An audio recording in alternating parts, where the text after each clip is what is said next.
Hi, I'm Heather Storta, a master knitter with the Knitting Guild Association, and in this video I'm going to demonstrate German short rows.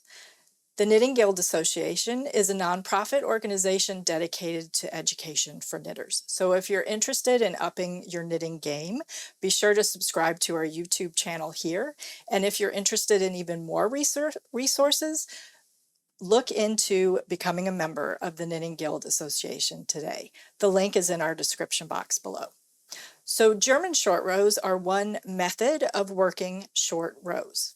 Let me show you what these look like. These are a great short row method to use because they're easy to see where your short rows are and they're easy to resolve. So unlike wrap and turn short rows where you have to fiddle with the wrap and try to hide it on the wrong side, working German short rows, resolving those short rows is really easy because they're easy to see and they're easy to resolve. So really quick about short rows. Short rows are just what they say on the tin. You are working only a portion of your knitting and turning your work. So you're working a short row across your knitting and leaving some stitches unworked.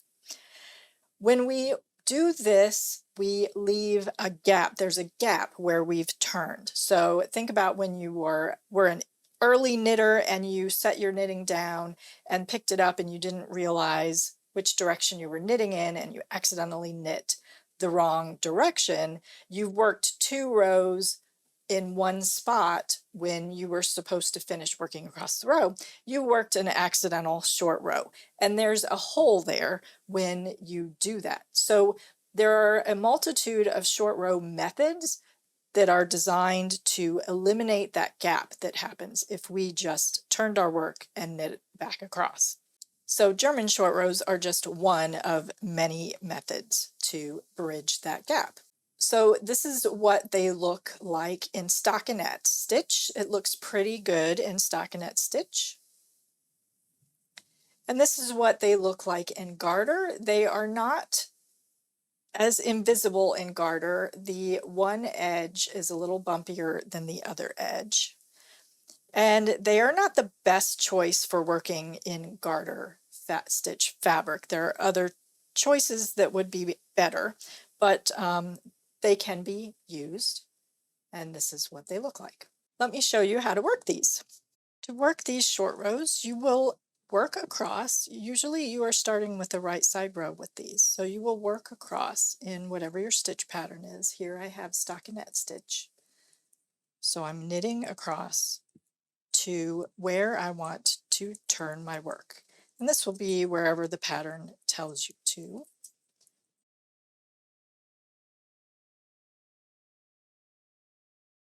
So say I want to turn here, I go ahead and turn my work. So I have these stitches unworked on the right needle now. Now I have the wrong side facing me. With the yarn in front, I will slip the first stitch purlwise to my right hand needle. And now I bring the working yarn up. Just gently, I pull straight up away from my knitting. And so this stitch gets what looks like a double stitch. And so this is called a double stitch. And the knot should sit right directly on top of the needle. And now I bring the yarn to the back, and then I need to bring it forward in between the needles, ready to purl this next stitch. So I've essentially slipped that stitch and made a very tiny yarn over. And this double stitch is a very obvious spot where my short row is located. Now I will purl to my turning spot, or work whatever stitch pattern you have on this wrong side row.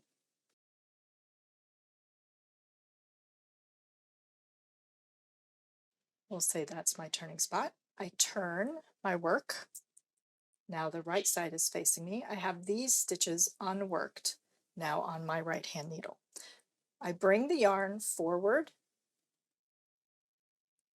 in between the needles and slip that first stitch purlwise to the right hand needle, and then pull up. And so now this stitch has two legs. It looks like a double stitch. Again, I'm pulling up firmly, but not too hard. I want that knot sitting directly on top of that needle. I bring the yarn back, and it needs to be in the back to knit this next stitch. So I just leave it in the back and knit that next stitch. So again, I've slipped that stitch and made a very tiny yarn over here.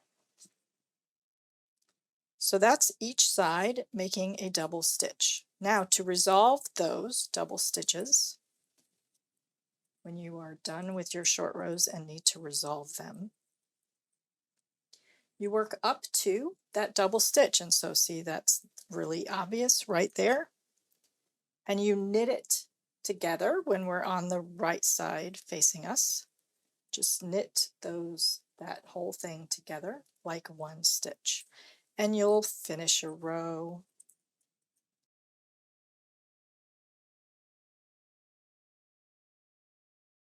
Then we're on the wrong side.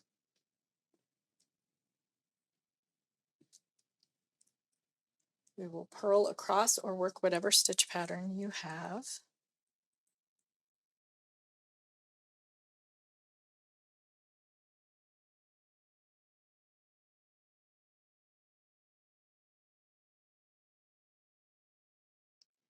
And purl up to that double stitch. And then to resolve that, you purl this whole thing together, like so.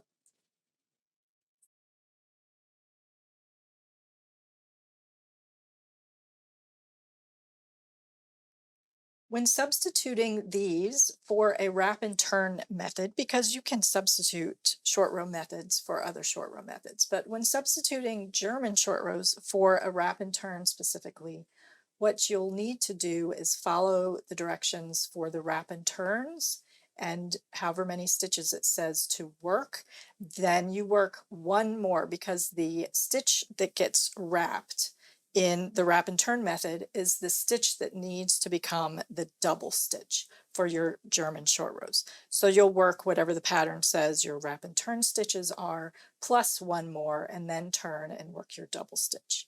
And so that will place your German short rows in the same location as the wrap and turn short rows would be located. Again, here's what they look like in stockinette, and here's what they look like on the wrong side.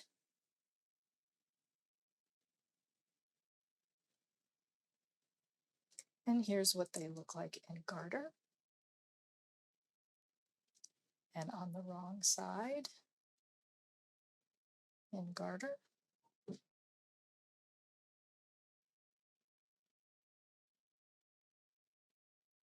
Hopefully that was helpful. Please let us know in the comments below what you think of this short row method. Please subscribe and do check out TKGA, the Knitting Guild Association, and become a member today if you aren't already. Until next time, happy knitting!